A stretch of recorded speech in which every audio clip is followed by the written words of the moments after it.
నమస్తే, నేను మీ సతీష్. శ్రీరాముడి పైన నటుడు ప్రకాష్ రాజ్ చేసినటువంటి వ్యాఖ్యలు ప్రస్తుతం జాతీయ స్థాయిలో కూడా కొంత వివాదాస్పదంగా మారుతూ ఉన్నాయి.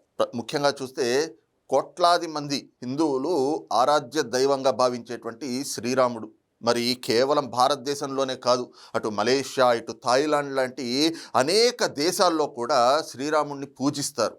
ఆయన్ని ఒక ఆరాధ్య దైవంగా భావిస్తారు. మనం రామాయణం, భాగవతం లాంటి ఇతిహాసాలు, పురాణాలు వీటిని ఎంతో పవిత్రంగా కొలుస్తూ ఉంటాం.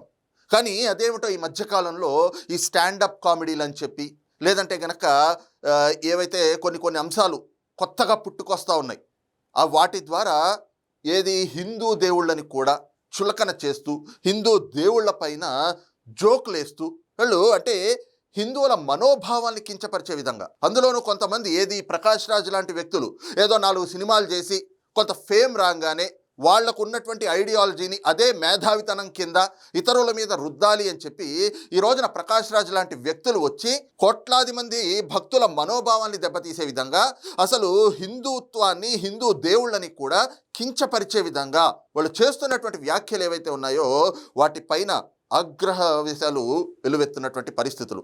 ఈ మధ్య ఏదో కేరళకి వెళ్ళాడు. కేరళలో ఒక కాన్క్లేవ్కి ఆయన్ని చీఫ్ గెస్ట్గా పిలిస్తే ఆ కాన్క్లేవ్లో కూర్చుని అక్కడ కూడా కొన్ని కాల్పనిక కథనాల కింద చెప్తూ, అందులో శ్రీరాముణ్ణి, లక్ష్మణుణ్ణి, రావణాసురుణ్ణి వీళ్ళని ఉద్దేశించి మాట్లాడుతూ, శ్రీరాముడు ఏదో ఒక వలస కూలి అయినట్లుగా, ఆయన కూలి పని చేసుకోవడానికి అక్కడికి వచ్చాడు కాబట్టి అలా చేయకూడదు ఇలా అంటూ హిందూ దేవుళ్ళని, ముఖ్యంగా శ్రీరాముణ్ణి ఆయన్ని చులకన చేసే విధంగా, అవమానించేటువంటి విధంగా, హిందువుల తాలూకు మనోభావాలు దెబ్బతినే విధంగా ప్రకాష్ రాజ్ చేసినటువంటి వ్యాఖ్యలు ఎలా ఉన్నాయో ఒకసారి చూద్దాం, చూడండి. Those kids today they rewrote Ramayana in the play. Then suddenly Rama, Lakshmana, Sita came. So they are coming down to south and Lakshmana says, Rama, what lucky? No, there is one forest here. Rama says, no, it is somebody's land. It's somebody's farm. Oh, there are fruits, can we eat? Yeah. But is it stealing? No, if you are hungry, we can eat. As they are eating, the Shurpanaka and Ravana ant come. And Shurpanaka is very angry. It says, Anna, somebody is eating our fruits. And the Anna Ravana says, no, they are hungry. Let them eat. We can talk to them later. After they have eaten, they come and this Rama Lakshmana says, hey, Lucky. Rama calls Lakshmana Lucky. Hey, Lucky, some tribals have come. They say, no, we are the owners. Please. Now, since you have eaten the fruit, you have to pay the price. Then what is the price? Then she calculates Shurpanaka and says $2,000 with GST. Oh. And they say, no, we don't have money. Then Rama says, give them some discount. Okay, 20% discount. No, we don't have. So in spite giving discount, if you don't have the money, then you are not tourists here. You have come in search of fruit. So what you do, since you have eaten the fruits, the seeds are there, no? Plant it, turn it into a tree and go. ఇక్కడ దాకా విన్నాం కదా, ఈ తర్వాతది కూడా విన్నాం. కానీ ఇక్కడ ఆయన చెప్పదలుచుకుంది ఏమిటి, అదేదో ఒక కాల్పనిక కథ కింద దాన్ని రామాయణాన్ని, అంటే రాముడి పాత్ర, లక్ష్మణుడి పాత్ర, అలాగే రావణాసురుడి పాత్ర, శూర్పణఖ పాత్ర, వీటిని తీసుకొచ్చి తన కాల్పనిక కథల్ని గురించి వాటిని చెప్తా ఉన్నాడు. ఏమిటట, నార్త్ నుంచి రాముడు, లక్ష్మణుడు వాళ్ళ పొట్టకూటి కోసం వాళ్ళకి వలస వచ్చారు. ఆ వస్తున్న క్రమంలో వాళ్ళకి ఎక్కడో చెట్లు కనిపించినాయి, ఆ చెట్టుకు ఉన్నటువంటి పళ్ళు కనిపించినాయి. లక్ష్మణుడు రాముడిని అడిగాడట, అన్న మనము ఆ ఫ్రూట్ తింటే తప్పవుతుందా అంటే, లేదు అదేం దొంగతనం అవ్వదు, మనకు ఆకలిగా ఉంది కాబట్టి తినొచ్చు అని చెప్పేసి అని అంటారట. ఈ లోపట ఎవరు, రావణాసురుడు, శూర్పణఖ వచ్చారట. వచ్చి అన్న మన ఫ్రూట్స్ దొంగలించి తింటున్నారు అని చెప్పేసి అని శూర్పణఖ రావణాసురుడితో చెప్తే, రావణాసురుడు మాత్రం ఆ పోన్లే వాళ్ళు ఆకలితో ఉన్నారు, వాళ్ళు తింటున్నారు, వాళ్ళు తిన్న తర్వాత మాట్లాడదాం అని చెప్పేసి అని అన్నారట. ఆ తినడం అయిపోయిన తర్వాత రాముడు లక్ష్మణుడిని చూసి హే లక్కీ అని పిలిచాడంట. నీ కాల్పనిక కథలకి వీటికి నువ్వేవైనా పాత్రలు పెట్టుకో, కోట్లాది మంది ఆరాధ్య దైవంగా భావించేటువంటి హిందూ దేవుళ్ళని పెట్టడమా, అంటే ఉద్దేశపూర్వకంగా అవమానించాలని చూడడమా ఇది?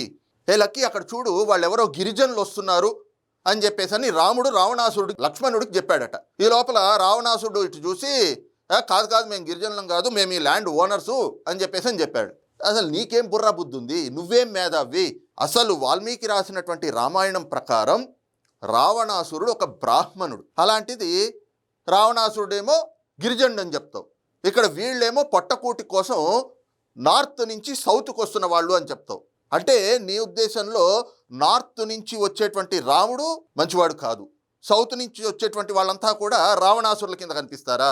ఏం పోలికలు, ఏం మాట్లాడుతూ ఉన్నావు?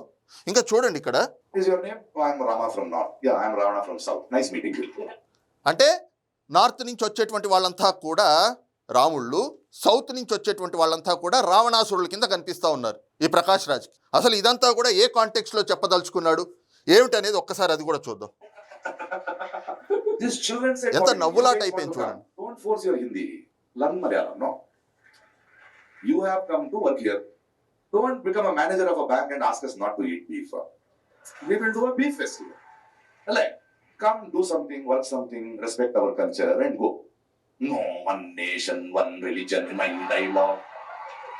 Get lost. ఇది అసలు ఆయన అక్కడ చెప్పదలుచుకున్నటువంటి కాంటెక్స్ట్ ఏమిటి?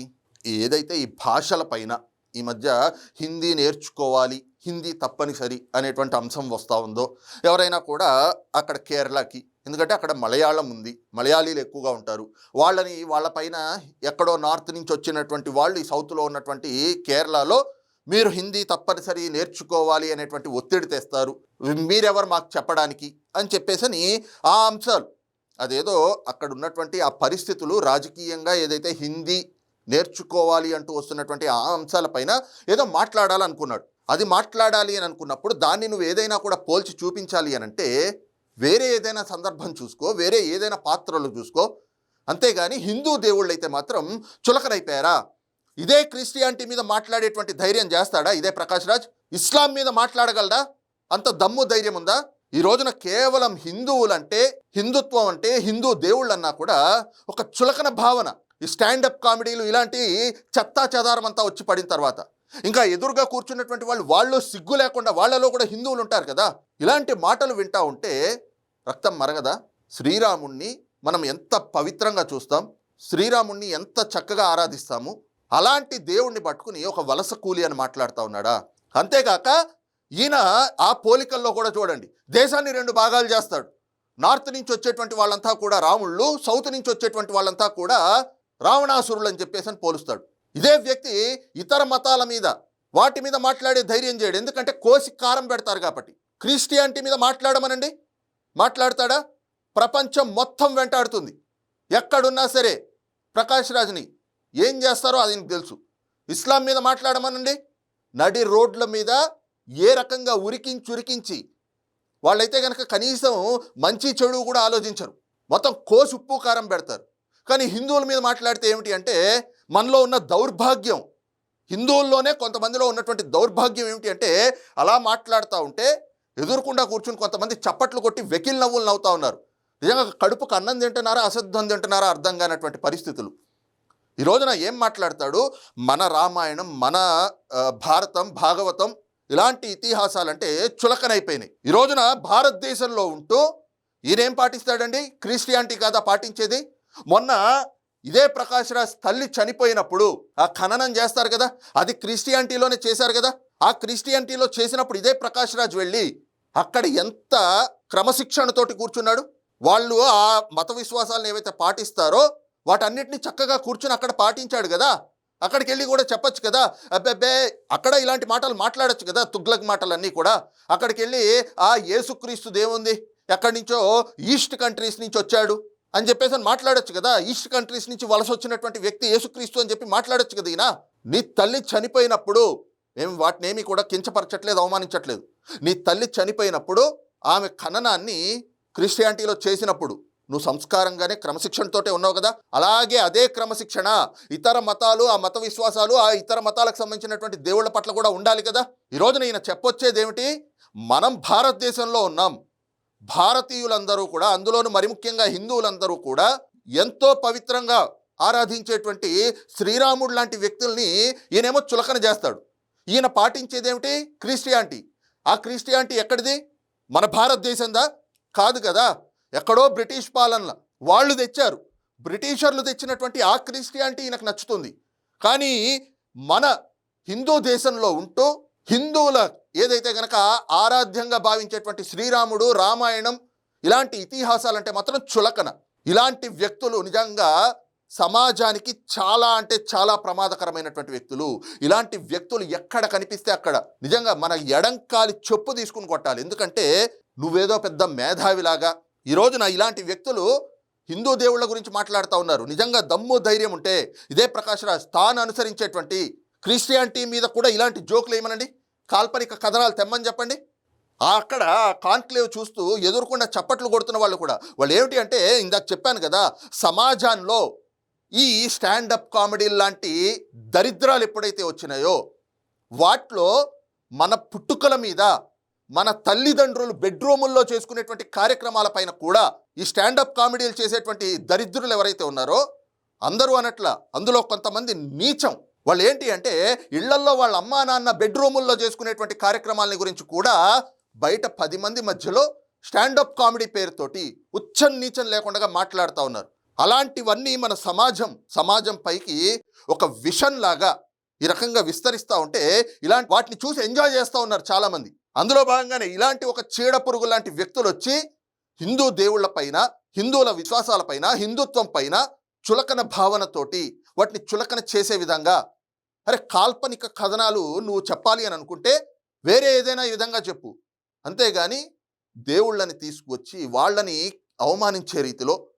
శ్రీరాముడిలో నార్త్ నుంచి సౌత్కి వలస వచ్చినటువంటి వలస కూలి అట, రావణాసురుడు అంటే సౌత్లో ఉండేటువంటి వాళ్ళంతా కూడా రావణాసురులు అంట. ఈ రకంగా మాట్లాడుతూ దేశాన్ని మళ్ళీ 2 భాగాలుగా విభజించేటువంటి, వాళ్ళకి మధ్యన విద్వేషాలు రెచ్చగొట్టేటువంటి వ్యాఖ్యలు చేస్తూ నిజంగా అనవసరమైనటువంటి, అంటే ఇలాంటి వ్యక్తులకి వీళ్ళ గురించి మాట్లాడుతూ అనవసరమైనటువంటి హైప్ ఇవ్వడమే అవుతుంది. ఇంగ్లీష్లో అదేదో ఉంది, ignorance is the best revenge అని చెప్పి. ఇలాంటి వాళ్ళని పట్టించుకోకూడదు. అలా పట్టించుకోకుండా వదిలేస్తేనే వాడి బతుకేంటన్నది వాడికి అర్థమవుతుంది, ఎవరు మనల్ని పట్టించుకోవట్లేదు అని. కేవలం పాపులారిటీ కోసం ఏదో రకంగా వార్తల్లోకి రావాలి అనేటువంటి ఒక దుర్బుద్ధితోటి ఇలాంటి వాటితోటి వీళ్ళొచ్చి నీచమైనటువంటి మాటలు మాట్లాడుతూ ఉంటారు. అలాంటి మాటలు పట్టించుకోవడం కంటే కూడా వదిలేయడం మేలు. కాకపోతే ఏమిటంటే అలా వదిలేస్తే ఇవాళ ఒక చోట మాట్లాడాడు, రేపు ఇంకో 10 చోట్ల మాట్లాడతాడు.